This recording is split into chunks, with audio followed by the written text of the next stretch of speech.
దాని గురించి ముందు పెద్దగా చేయాల్సిన అవసరం లేదు. ఏం జరగాలంటే ఎక్కడ ఏం రాని జరుగుతుందో ఆయనకి సింపుల్గా ఎక్స్ప్లెయిన్ చేశారు, దాన్ని చూసుకుంటారు. సరే సార్, ఈరోజు దీక్షా శిబిరానికి రావడం జరిగింది. 2008లో దివంగత నేత వైఎస్ రాజశేఖర రెడ్డి గారు సోషల్ వెల్ఫేర్ డిపార్ట్మెంట్ ద్వారా 4 ఎకరాల భూమిని కొనుగోలు చేపించి ఎస్సీలో ఉన్నటువంటి పేదలకు ఇవ్వాలనేటువంటి దృక్పథంతో 2008లో ఆ భూమిని కొనటం జరిగింది. సర్వే నంబరు 444/2Bలో ఉన్నటువంటి 4 ఎకరాల భూమిని పేద ప్రజలు ఎస్సీలకు ఇవ్వాలనుకున్నటువంటి భూమిని 2008లో తీసుకున్నటువంటి భూమి ఇప్పటి వరకు భూమిని కేటాయించకుండా కాలయాపన చేస్తూ ఎస్సీలకు సంబంధించిన భూమిని అన్యక్రాంతం చేసే క్రమంలో భాగంగా ఆక్రమణకు గురి చేస్తూ అదర్ క్యాస్ట్లో ఉన్నటువంటి వ్యక్తులకి భూమిని కేటాయించాలని 2009 నుంచి కూడా ప్రయత్నాలు జరుపుతూ వస్తున్నటువంటి ఆనాటి ఎంఆర్ఓ దగ్గర నుండి మొన్నటి వరకు ఉన్నటువంటి ఎంఆర్ఓ వరకు కూడా మాకు అన్యాయం చేస్తూనే వచ్చారు. 2014లో మేము చేసినటువంటి మా వాళ్ళు చేసినటువంటి పోరాటం ద్వారా 2014లో అప్పటి ప్రభుత్వం కొంతమంది ఎస్సీలకి ఆ భూమిని కేటాయించి ఫ్లాట్ నెంబర్తో సహా వేపించి ఆ భూముల్ని 4.5 ఎకరాలలో ఆ భూమిలో ఉన్నటువంటి ఫ్లాట్లు వేసి ఆ భూమి మొత్తాన్ని కూడా కొంతమంది ఎస్సీలకి భూమిని కేటాయించి పట్టాలు ఇవ్వడం కూడా జరిగింది.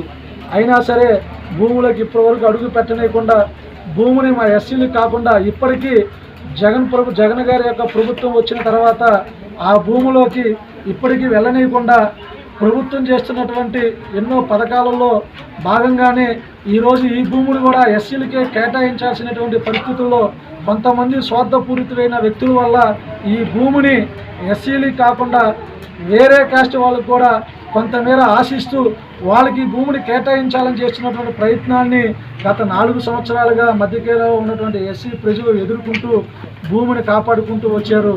ఈ భూమిని ఇప్పటికైనా సరే ఎస్సీలకి కేటాయించాలనేటువంటి తరుణంతో గత 10 రోజులుగా మధ్యకేరళ నివాసం ఉంటున్న ఎస్సీ మాదిగపల్లిలో ఉన్నటువంటి వ్యక్తులందరూ కూడా రాఘవేంద్ర నాయకత్వంలో 10 రోజులుగా దీక్ష చేయటం అందరికీ తెలిసిన విషయమే. ఈ దీక్ష యొక్క ముఖ్య ఉద్దేశం ఎస్సీ పేట గతంలో కూడా ఇదే పల్లిలో అట్రాసిటీ కేసు జరగటం, కొంతమంది అన్ని వర్గాల్లో ఉన్నటువంటి అదర్ క్యాస్ట్ వర్గాలందరూ కూడా ఎస్సీ పేట మీద పడి అత్యంత దారుణంగా తన్ని కొట్టి కోమాలోకి తీసుకెళ్లిన పరిస్థితులు కూడా అందరం చూస్తున్నాం.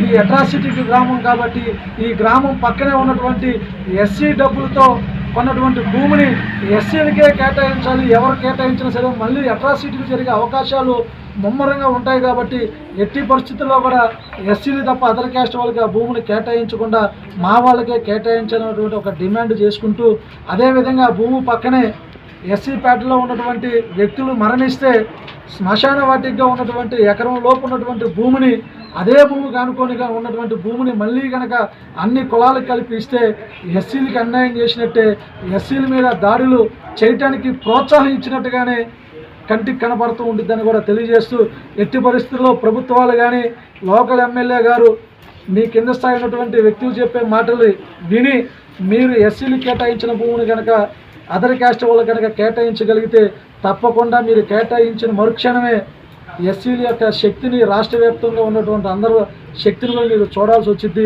మీ మీద గౌరవం ఉంది. మీరు ఎట్టి పరిస్థితుల్లో జగన్ గారు ఏదైతే ఈ రాష్ట్రంలో ఉన్న దళిత పేద ప్రజల పక్షాన నిలబడి అనేక జీవోల ద్వారా భూములు శ్మశాన వాటికి కూడా కేటాయించినటువంటి సందర్భాలు మీకు గుర్తు చేస్తున్నా.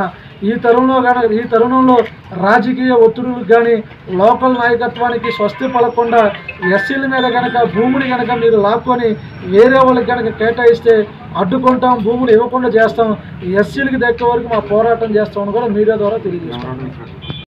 ఇక్కడ ఉన్నటువంటి సమస్య కానీ ఈ సమస్య మీద పూర్తి అవగాహన ఉంది. కొత్తగా వచ్చినటువంటి ఎంఆర్ఓ గారికి దీక్షా శిబిరం దగ్గర నుంచి వందలాది మంది మా ఎస్సీలతో వచ్చి రిప్రజెంటేషన్ ఇవ్వడం జరిగింది. మా యొక్క విత్ రికార్డ్స్తో సహా ఎంఆర్ఓ గారికి కేటాయించాం.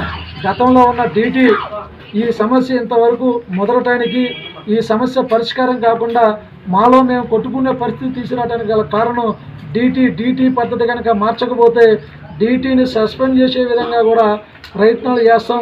డీటీ మీద ఎవరైతే స్థానికంగా ఈ భూములు కాజేయాలని చూస్తారో అందరి మీద చర్యలు తీసుకునే విధంగా పై అధికారుల దగ్గరికి తీసుకెళ్తామని కూడా తెలియజేసుకుంటాం. ఈ స్థల వివాదము దాదాపుగా చాలా ఏళ్ళ సంవత్సరాలు జరుగుతుంది. ప్రస్తుతం మనం ఒకసారి చూస్తున్నట్లయితే దాదాపు 10 రోజుల నుంచి కూడా రిలే దళితుల మొత్తం చేపట్టడం జరిగింది. ఇప్పుడు మీరు స్టేట్ నాయకులు కాబట్టి ఈ వీళ్ళకి ఏం మీరు చెప్పగలుగుతారు? దళితులకి ఎలాంటి భరోసా ఇవ్వగలుగుతారు? 14 సంవత్సరాలుగా ఎవరూ లేకుండానే ఒక ఎస్సీ ప్యాటర్లో ఉన్నటువంటి ప్రజలు భూమిని కాపాడుకుంటూ వచ్చారు. వాళ్ళకి ఎవరు వెనకాల సపోర్ట్ లేరు, ఎవరు అండదండలు లేరు. అయినా సరే మా ప్రజలు మా ఆత్మగౌరవంతో మా బిడ్డలందరూ కూడా ఇప్పటి వరకు పోరాడి తెచ్చుకున్న భూమిని అదే పోరాటంతో భూమిని తీసుకొని వచ్చి మా వాళ్ళకి ఇచ్చే విధంగా పోరాటం చేస్తాం. ఎక్కడ కూడా తగ్గం. ఎవరి కోసం కూడా మేము ప్రలోభాలకు భయపడే వృత్తిలో పుట్ల భయపడే జాతి కాదు, ఎదిరించే జాతి. ఆ జాతి పౌరేంటో కూడా చూపిస్తాం. మాకు కనుక అన్యాయం జరిగింది.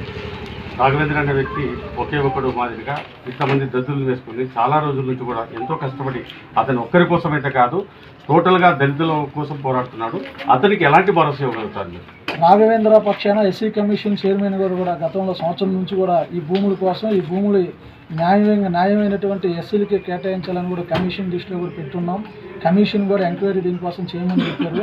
అదేవిధంగా వీళ్ళు చేస్తున్నటువంటి పోరాటం వ్యక్తుల గురించి కాదు, లేదంటే ఒక ఊరికి సంబంధించింది కాదు, ఎస్సీ పేటకు సంబంధించినటువంటి అందరికీ భూము లేనిటువంటి నిరుపేదలైనటువంటి ఎస్సీలందరూ కూడా ఈ భూమిని కేటాయించి అదర్ కాస్ట్ ఉన్నటువంటి వాళ్ళకి ఇవ్వద్దు, మా భూమిని మాకే ఇవ్వాలని చెప్పి కోరుతున్న పోరాటం కాబట్టి తప్పకుండా రాష్ట్రంలో ఉన్నటువంటి ఎస్సీలందరం కూడా రాఘవేంద్ర అండ్ ఊరికి పూర్తి స్థాయిలో మద్దతుగా ఎప్పుడైనా సరే మేము ఉంటామని కూడా తెలియజేస్తాం. ఒక 4 days బ్యాక్ రాఘవేంద్ర గారు వచ్చేసి ఒక ప్రెస్ మీట్ పెట్టి ఎస్పీ గారిని కలుస్తా నాకు ప్రాణహాని గురించి ఇక్కడ లోకల్ ఉన్నటువంటి వైఎస్ఆర్సీపీ నాయకులతో ఉన్నారు. దాని మీద మీరు ఏమంటారు? తప్పకుండా పార్టీలో ఉన్నటువంటి ఇది పార్టీ కోణంలో చూడకూడదు. ఇది గవర్నమెంట్ కొన్నటువంటి భూమి. ఆ గవర్నమెంట్ కూడా ఎస్సీల కోసం కొన్న భూమిని ఎస్సీలకే కేటాయించాలనేటువంటి పద్ధతులు కూడా అందరికీ తెలిసిందే. ఒకవేళ తెలుసో తెలియక ఏదైనా కనుక ఉన్నటువంటి ఎమ్మెల్యే గారికైనా లేదంటే లోకల్ లీడర్లు ఏమైనా ఉంటే దాన్ని ఇప్పుడు విరమించుకొని ఈ సమస్య పరిష్కారం చేసి రేపు ఎలక్షన్లో రావాలని చెప్పి కోరుతున్నాను. దాసరి సోమరాజు, ఏపీఎంఆర్పీఎస్ రాష్ట్ర అధ్యక్షుడు.